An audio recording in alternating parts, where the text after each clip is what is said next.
பொதுவாகவே ஏன் இந்த அண்ணா திராவிட முன்னேற்ற கழகத்தின் மீது அடித்தட்டு மக்கள் ரொம்ப நம்பிக்கை வைத்திருக்கிறார்கள்? ஒரு வழிகாட்டக்கூடிய கட்சியாக, மரியாதைக்குரிய கட்சியாக, நம்மை காப்பாற்ற வந்திருக்கின்ற கட்சியாக அதிமுகவை ஏன் அடிப்பட்ட மக்கள் நினைத்துக் கொண்டிருக்கிறார்கள்?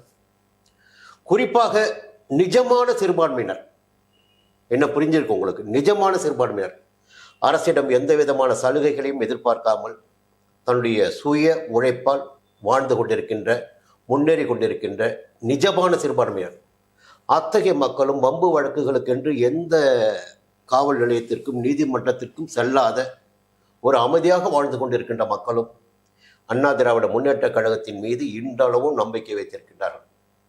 அந்த அண்ணா திராவிட முன்னேற்ற கழகத்தின் ஆட்சியில் பார்த்தீங்கன்னா, கடந்த காலங்களிலும் சரி, எப்பொழுதுமே நான் அப்படியே கூர்ந்து பாருங்க, சட்டம் ஒழுங்கு சரியாக இருக்கும். கிரிமினல் என்பது கொஞ்சம் குறைவாக இருக்கும். எப்படிங்க? குற்றச்செயல்கள் குறைவாக இருக்கும். குற்றவாளிகள் பயப்படுவார்கள். அது அண்ணா திராவிட முன்னேற்ற கழகத்தின் ஆட்சி நடைபெறுகின்ற போது அந்த விதமான பலன்கள் இந்த நாட்டிற்கு கிடைத்து கொண்டிருக்கும்.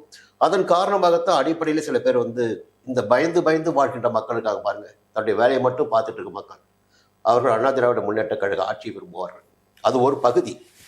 அதற்கு எதுக்காக இந்த சொல்ல வந்தோன்னா, அந்த 3ஆம் எண்ணெய் பற்றி இன்னொரு நல்ல தகவல் பார்த்தீங்கன்னா, அண்ணா திராவிட முன்னேற்ற கழகத்தின் லக்னம் பார்த்தீங்கன்னா தனுசு லக்னம். அந்த லக்னத்திற்கு அந்த வீட்டிலேயே குரு ஆட்சியாக சஞ்சரித்துக் கொண்டிருக்கிறார். அங்கே ஆசைகளை உருவாக்கிடக்கூடிய, அந்த இடத்தினை வலிமைப்படுத்திடக்கூடிய அளவிற்கு ராகு அங்கே சஞ்சரித்துக் கொண்டிருக்கிறார். 7ஆம் இடம் நட்பு ஸ்தானம்.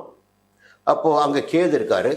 ஒரு தெய்வீக அருள் என்பது அந்த இடத்திற்கு கிடைத்து கொண்டிருக்கிறது. ஒரு அமைதியான நிலைமையிலே நீ நியாயமாக செயல்பட்டால் நியாயமான பலன்கள் உனக்கு கிடைக்கும்.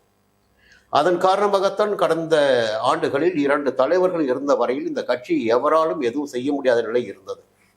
குறிப்பாக இந்த கட்சியை தோற்றுவித்த புரட்சித் தலைவர் எம்ஜிஆருடைய காலகட்டத்தில் அவரை எதிர்த்து எவராலும் வெற்றி பெற முடிந்ததில்லை. அது வரலாறு. அதன் பிறகும் வரலாறு தொடர்ந்தது சிறு இடைவெளிக்கு பிறகு. இப்பொழுது தேர்தலை சந்திக்கப் போகிறது அதிமுக.